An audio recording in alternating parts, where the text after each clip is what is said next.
Thank you. My name is Jerianne Thompson. I'm the library director for the city of Tualatin, and I'm here today to talk to you about the partnerships that we have here in Tualatin to support the National Ice Age Floods Geologic Trail in Tualatin. So just a little bit of background about me. I've been with the city for, I think, about 12 years now. I came here from Tennessee, where I also worked in public libraries. And I love being here in Tualatin. I love being part of all the wonderful community groups and events that we have. I think it's just a great place to be. So I'm really honored to be here today with you guys at the Historical Society to talk a little bit about what we've been doing in support of the Ice Age floods history in Tualatin. But I want to start out by just being upfront. I'm a librarian. I'm not a historian. I'm not an expert in geology. Before I moved to Tualatin, I had never heard of the Ice Age floods. I never heard of it. But I think that the stars aligned for me when I was looking for a new job in libraries in 2011. I stumbled across an opening here at the library in Tualatin, and when I was doing research about the community and about the library, I found a video that the library had put online about volunteering at the library.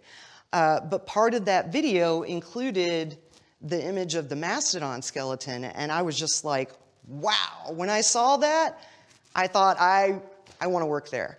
I've always have had an interest in fossils and cool rocks and stuff like that, so geology and paleontology have been casual interests of mine for a long time. So it's interesting to kind of see those things come together with my public librarianship. Ross asked me to speak today because of my role in these partnerships, supporting our local Ice Age floods history. We've had some really great active partnerships with local organizations, regional groups, local government, to promote and increase awareness about this important part of our past and how it still impacts us today in the Willamette Valley. So I want to start by saying that I am standing on the shoulders of people who came before me. I am a link in a chain for a much bigger story that started before I got here. So I will try to acknowledge folks that I know of. I'm sure I'll miss some people, but you can help fill in my blanks as we go, or at the end, let me know what I missed. In 2010, the Tualatin Historical Society worked with a grant-funded consultant to develop the Ice Age History Tourism Plan. This plan highlighted an opportunity for Tualatin. Just the year before, the Ice Age Floods National Geologic Trail had just been created. Now, this is a trail that runs from Missoula, Montana to the Pacific Ocean, crossing through Idaho, Washington, and Oregon, with the intention of promoting interpretation and education about this significant natural and cultural features that were created by the Ice Age floods. The tourism plan provided several recommendations for how Tualatin, through partnerships, including the Historical Society, the city, the Chamber of Commerce, and the Ice Age Floods Institute, among others, how we could work together to become a destination for Ice Age floods history in the Willamette Valley. Now, at this point, of course, we had the mastodon display. The skeleton was on display at the library. The playground had been built at Iback Park. We can see a couple pictures of that there. An award-winning playground, translating history into an interactive educational play area that include recreation of mastodon bones, the Willamette meteorite, and other features. The Historical Society had some items on display here at the Heritage Center, and we had a couple of erratic rocks in different places around town. So a glacial erratic is a rock that is not native to the area where it's found. It typically travels on a glacier or ice rafts in floodwaters and gets deposited hundreds of miles from where they originated. And we have some of those here in Tualatin. The partnership between the city and the Lower Columbia chapter of the Ice Age Floods Institute began in earnest when I was a supervisor at the library. The library already had a few small artifacts, some bones and small erratic rocks that were on display through a partnership with the Historical Society, thanks to Yvonne Addington and others in our community. Over the next couple of years, more opportunities came to display additional items, and the library embraced that. The new items included an Oregon mammoth tusk, which was reconstructed by the North American Research Group. Now, at that time, the library was part of the Community Services Department, which included Parks and Recreation. And our department director was Paul Hennon, who I know all of you are familiar with Paul. Paul, Yvonne, and Linda Mulholt, who was the Chamber of Commerce CEO at the time, they formed the connection between our city and the National Park Service about 10 years ago. Now, there's lots of great stories there. I wasn't part of them, so you're going to have to talk to one of those troublemakers to hear about those stories. But the three of them worked together and took a trip to Washington, met a bunch of folks, and really started this partnership, getting it off the ground for Tualatin to be part of this Ice Age Trail. Now, fast forward a couple of years when the city is developing a new section of the Tualatin River Greenway. The city had completed an Ice Age Discovery Trail interpretive plan for Tualatin in early 2015. As Paul described it, the vision was for visitors to see and touch and learn about the effects of the Ice Age floods in Tualatin, and also about the prehistoric mammals that roamed the entire Willamette Valley. Understanding that history helps to create a sense of place for people. The plan served as a handbook for interpreting Tualatin's Ice Age history on this new trail, as well as a guide for future interpretive efforts. With support from the local folks in the Ice Age Floods Institute, Paul and the rest of the Parks Department were able to include some fantastic features on the new Greenway Trail. There's a trailhead right behind the library. The trail opened in 2015, and when you start on the trail at that western edge, the beginning section has a walk through geologic time. There's brown concrete and a seeded glass band that marks the Missoula floods.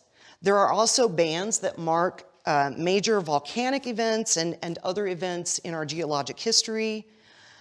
Tracks representing Pleistocene megafauna and the emergence of Paleo-Indians. There are erratic rocks and castings from the mastodon and giant bison bones that you can also see on the trail, as well as a visualization of the floodwaters throughout the Willamette Valley and markings to represent the Great Plank Road.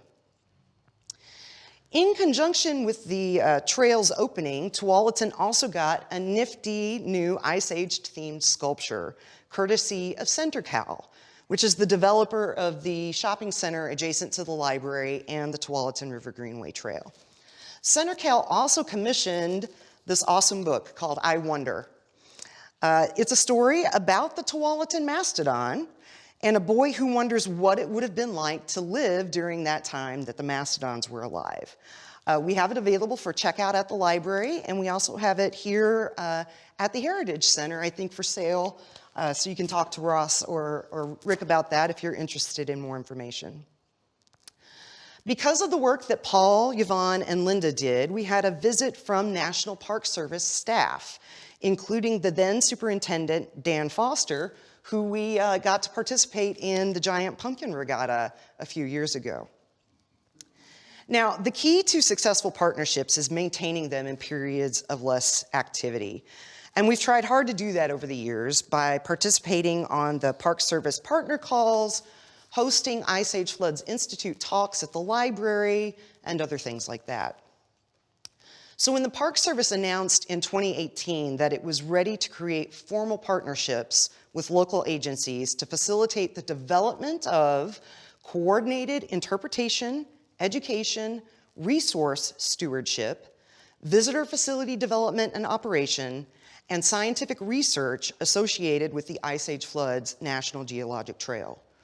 Once they made that announcement, we jumped on the opportunity.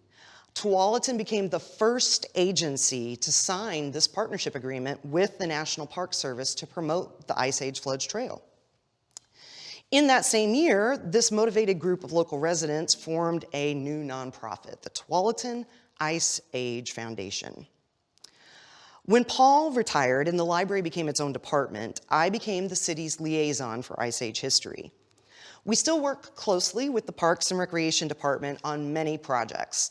And I personally, I'm very excited about some of the opportunities that lie ahead for partnerships.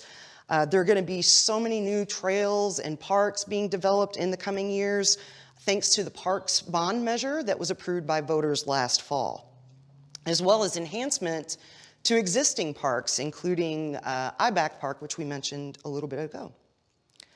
To me, this relationship between the Ice Age Foundation, the Tualatin Historical Society, and the library is natural. The library's mission is to empower and enrich our community through learning, discovery, and interaction, and providing opportunities for discovery, especially to youth, through our displays and programs is one way that we do that. We regularly have visits from school groups and others who come to look at our displays. Learning about our community's history, including not just the people who lived here, but the natural forces that shaped our landscape, that's something the library wants to support. We have this awesome Ice Age feature, a partial mastodon skeleton mounted in a beautiful display in the middle of the library. I know that there were lots of folks involved with the Historical Society who were part of the effort. I'm curious how many of you were either involved or supported the effort to raise funds and get the skeleton reassembled and mounted on a display. Were any of you involved in that? I know Yvonne was, yeah, definitely. I want to thank you because it really was a community effort, and I think our community has really benefited from having that on display and accessible for the public to see. Through the library, we reach all walks of life, and we want to enhance their access to this local slice of history. Now, we've gone through some dramatic times between 2018 and 2023, as you all know. During the height of the COVID pandemic, the library was closed for 15 months. But we still accomplished some pretty awesome things during that time, thanks to the work of the Tualatin Ice Age Foundation board members. So in 2018, the Lower Columbia chapter hosted the annual Ice Age Floods Institute field trip here in Tualatin, and it included a tour of local Ice Age sites and interpretives. Rick and Sylvia Thompson were very involved in those efforts. Moving erratics to Tualatin for prominent display along the Tualatin River Greenway Trail and here at the Heritage Center outside. The most recent addition came in 2021 when construction at the Lake Ridge School in Lake Oswego turned up this really unusual boulder. Our president, Scott Burns, the gentleman in the center in the blue shirt, who's a geologist at Portland State University, Scott was consulted about the rock, and the boulder was identified as a rhyolite erratic. They think it came from eastern Oregon or eastern Washington across the floods. The boulder is now among our erratics here at the Heritage Center, and we got some really great media coverage of that event. We also created a video to promote the 4 themes of the Ice Age floods. One is the broader story of the Ice Age floods and their impact, the local impacts from those floods, megafauna living in the area at the time, so that includes plant and animal life, and the native peoples who lived in the area at that time. This video was funded with support from the City of Tualatin's transient lodging tax, which supports tourism in our community. The video was completed in the summer of 2021. Most of it was filmed during COVID, including some scenes in the library while we were closed. The video has been viewed for about a couple hundred times since we uploaded it to YouTube last year. And then last summer, we worked with archaeologist Allison Stenger and David Elligson from Woodburn to do some probing in the Tualatin wetlands area near Stafford Hills Recreation Center. We had hoped to be able to do some probing in the area near Fred Meyer, which is where, of course, the mastodon skeleton had originally been found, but unfortunately we were not able to get property owner permission at that time. So instead we pivoted and went to the wetlands near Stafford Hills. Unfortunately, we didn't really turn up anything very interesting in the project, but thanks to the equipment that was provided by Lauren Davis from the University of Oregon, we were able to dig some core samples at a depth of 20 feet. And that's what you can see here is a partial of that core sample that was pulled out. Those core samples are being studied by students in Oregon, and they will help us better understand the geology of our local wetlands. The core samples did include Missoula flood sediments, so sediments from those Ice Age floods, but there weren't any significant organic layers. So we really didn't think there were going to be like any bones or fossils or that kind of thing. And we literally put Tualatin on the Ice Age floods map.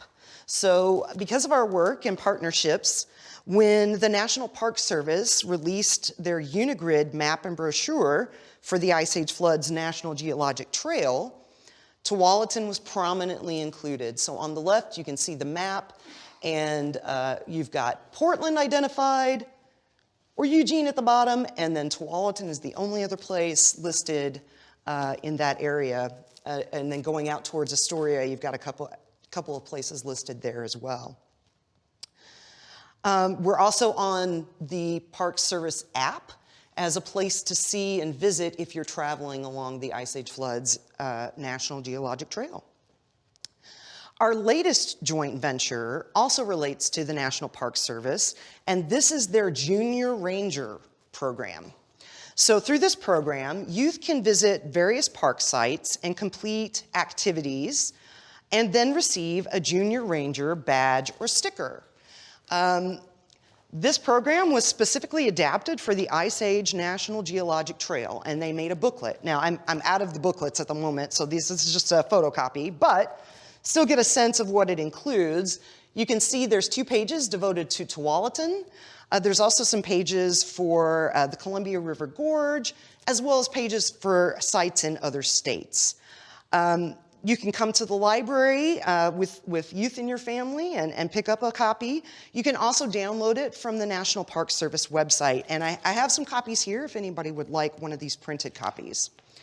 Now, normally with the Junior Ranger badge, you have to do all the activities. But given that this includes Montana and Washington and Idaho, we wanted to be realistic. So as long as kids include or complete the local pages, the ones about the Tualatin area and the Columbia River Gorge, they can bring it back in and they can earn one of these Junior Ranger badges. So we have an actual badge, not just a sticker, which is really cool. And kids have been really excited about it. I know the little girl in the photo over there doesn't look super excited, but she didn't want to get her picture taken. But what you may not be able to see is that she's wearing a vest that is covered in Junior Ranger badges. So she was really excited to be able to get another one here in Tualatin. I'm really excited about the possibility to continue building on our success. Because as I said earlier, there are many opportunities ahead of us. For example, over the last few years, Metro, which is a regional government agency, Metro has been buying property in the area to the south and west of Tualatin for future development as part of the Ice Age Tonkin Trail. So that's what you can see on the left, the eventual trail that will be developed. Some parts of it exist, more will be constructed. A master plan for the trail was developed in 2019.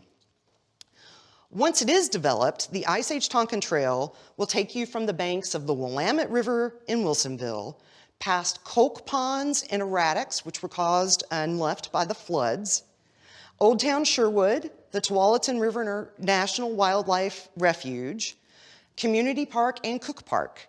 It will be a 22-mile regional trail connecting Sherwood, Tualatin, and Wilsonville, and it will pass through some spectacular scenery and park sites. 5 miles of the trail at the southern end are complete. Recent Metro purchases include land in the Coffee Creek's wetlands area and the Tonkin Scablands area, which is what you can see on the screen here. Purchases were funded by a voter-improved 2019 Parks and Natural Feature Bonds measure.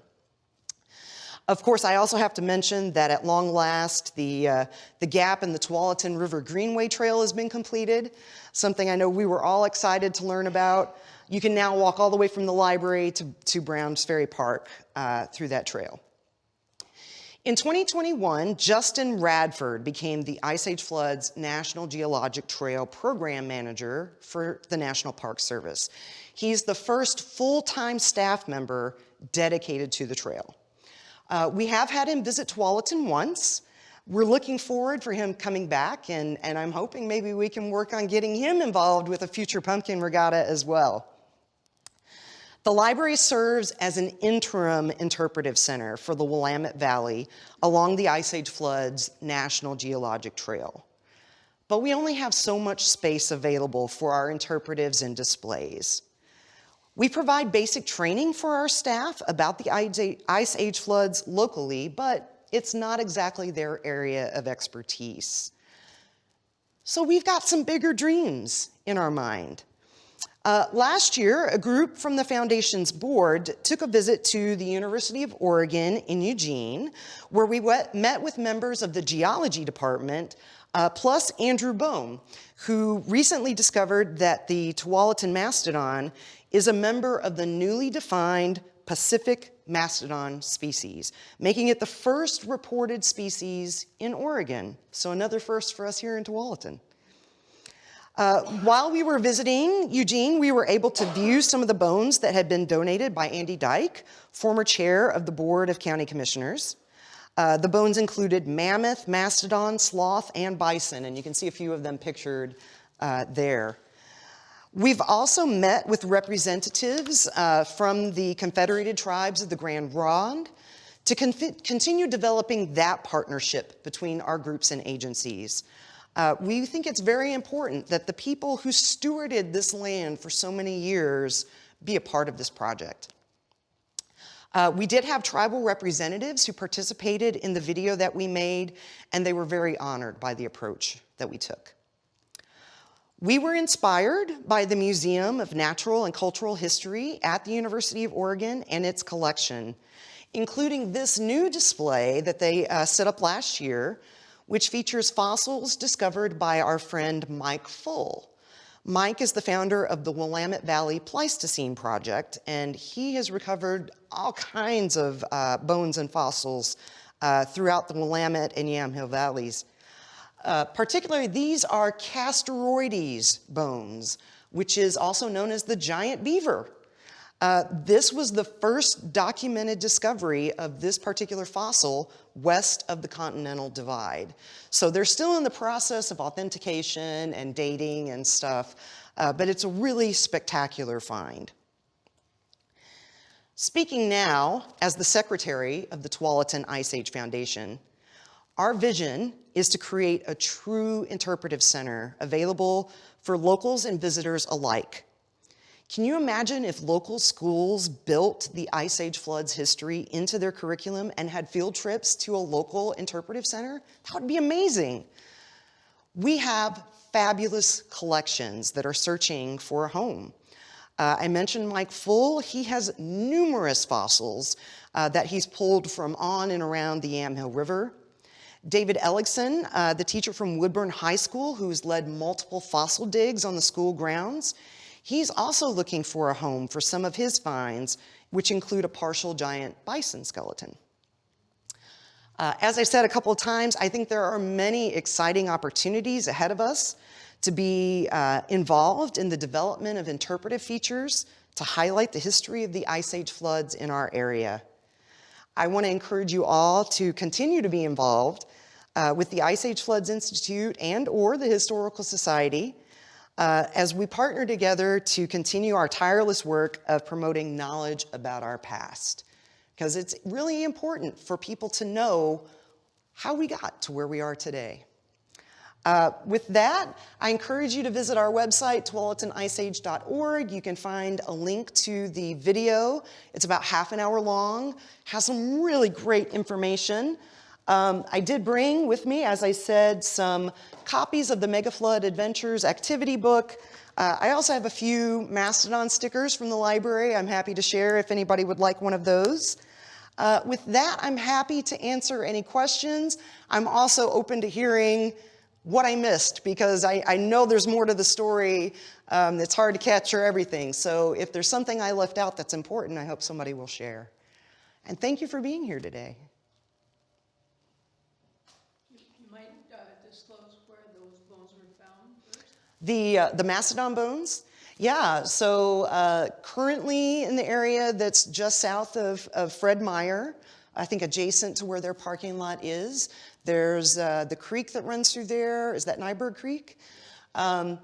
So yeah, I mean, that's where those bones were recovered in the 60s.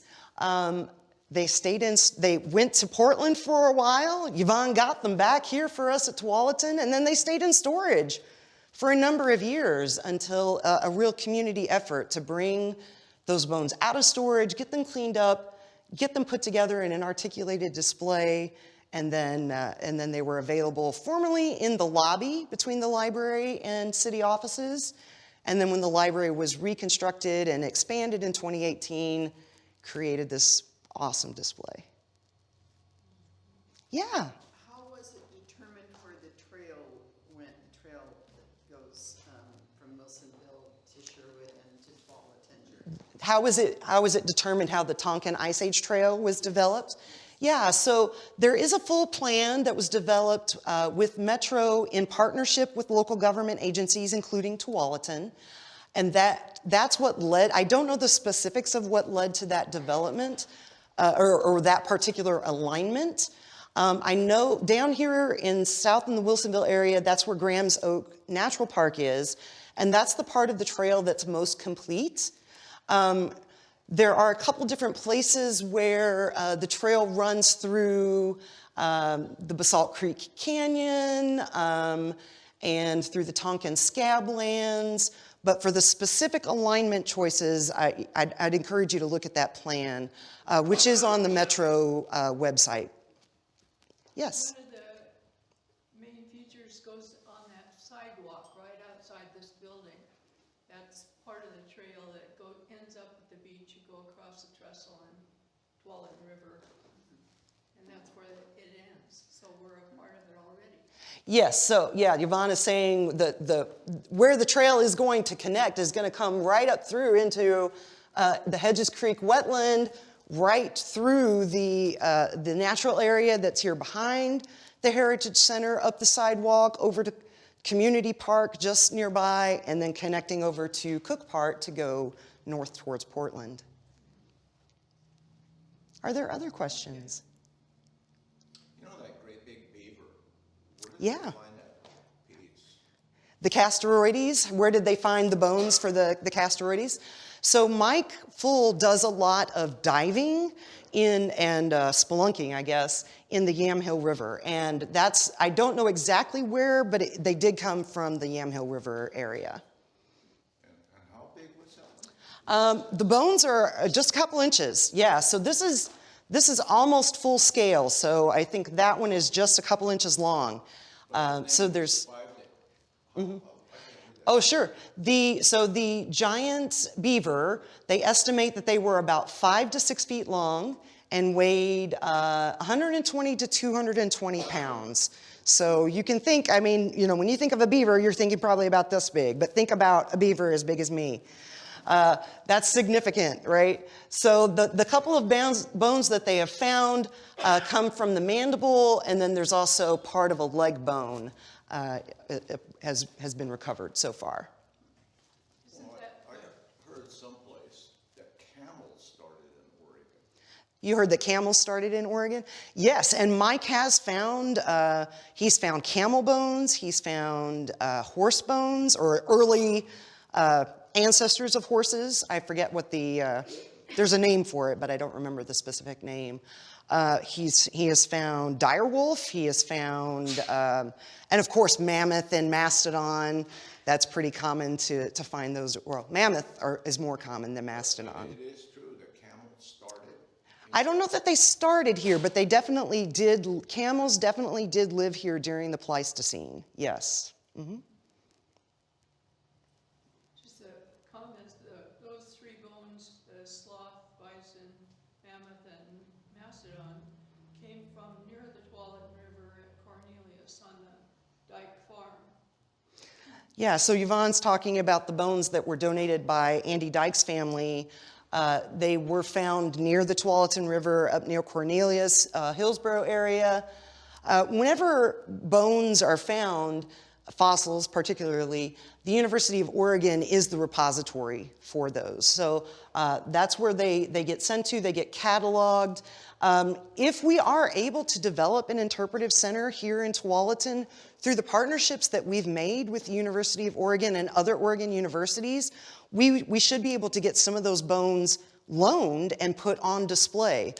We do actually have a couple of items already at the library that are on loan from their collection at the University of Oregon, which includes a partial mastodon jaw, not our mastodon, a different mastodon. But since we don't have the skull for our mastodon, missing that piece, we were able to have that partial jaw on display, and it gives a little more context to the skeleton. So it's really through the partnerships that we're able to create this opportunity to expose local residents and especially kids to some important pieces of our history, rather than just having these items locked away in a storage box that nobody can access, right? I thank you so much for inviting me today. Thank you.